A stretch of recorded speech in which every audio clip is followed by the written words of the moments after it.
সুবর্ণচরে আগামী 18 নভেম্বর সাবেক প্রধানমন্ত্রী শেখ হাসিনার ফাঁসির দাবিতে বিশাল সমাবেশের আয়োজন করছে সুবর্ণচর উপজেলা বিএনপির অঙ্গ ও সহযোগী সংগঠন।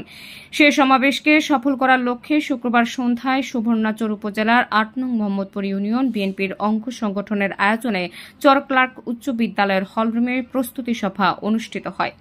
এ সময় ইউনিয়ন কৃষক দলের সাধারণ সম্পাদক কারি শফিউল্লাহ ও যুবদল নেতা ইব্রাহিমের সঞ্চালনায় সুবর্ণচর উপজেলা কৃষক দলের সভাপতি কাজী ফজলুল হক চৌধুরীর সভাপতিত্বে বক্তব্য রাখেন সুবর্ণচর উপজেলা বিএনপির সহ সভাপতি খায়রুল আলম সেলিম, সুবর্ণচর উপজেলা কৃষক দলের সভাপতি মোহাম্মদ শাহাদাত হোসেন, সুবর্ণচর উপজেলা যুবদলের সাবেক সভাপতি বেলাল হোসেন সুমন, সুবর্ণচর উপজেলা যুবদলের সদস্য সচিব নুরুল হুদা সহ ইউনিয়নের অন্যান্য নেতৃবৃন্দরা।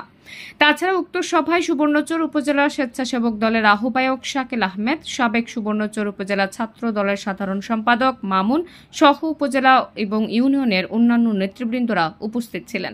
উক্ত সভা শেষে চরক্লার্ক উচ্চ বিদ্যালয় থেকে 18 নভেম্বরের সভাকে সফল করার লক্ষ্যে মিছিল নিয়ে আক্তার মিয়ার হাটে প্রধান সড়ক প্রদক্ষিণ করে মোল্লা মার্কেটের সামনে এসেই শেষ হয়। উল্লেখ্য, আগামী 18 নভেম্বর সমাবেশকে ঘিরে বিভিন্ন ইউনিয়নে প্রস্তুতি সভা করছে সুবর্ণচর উপজেলা বিএনপির অঙ্গ ও সহযোগী সংগঠন।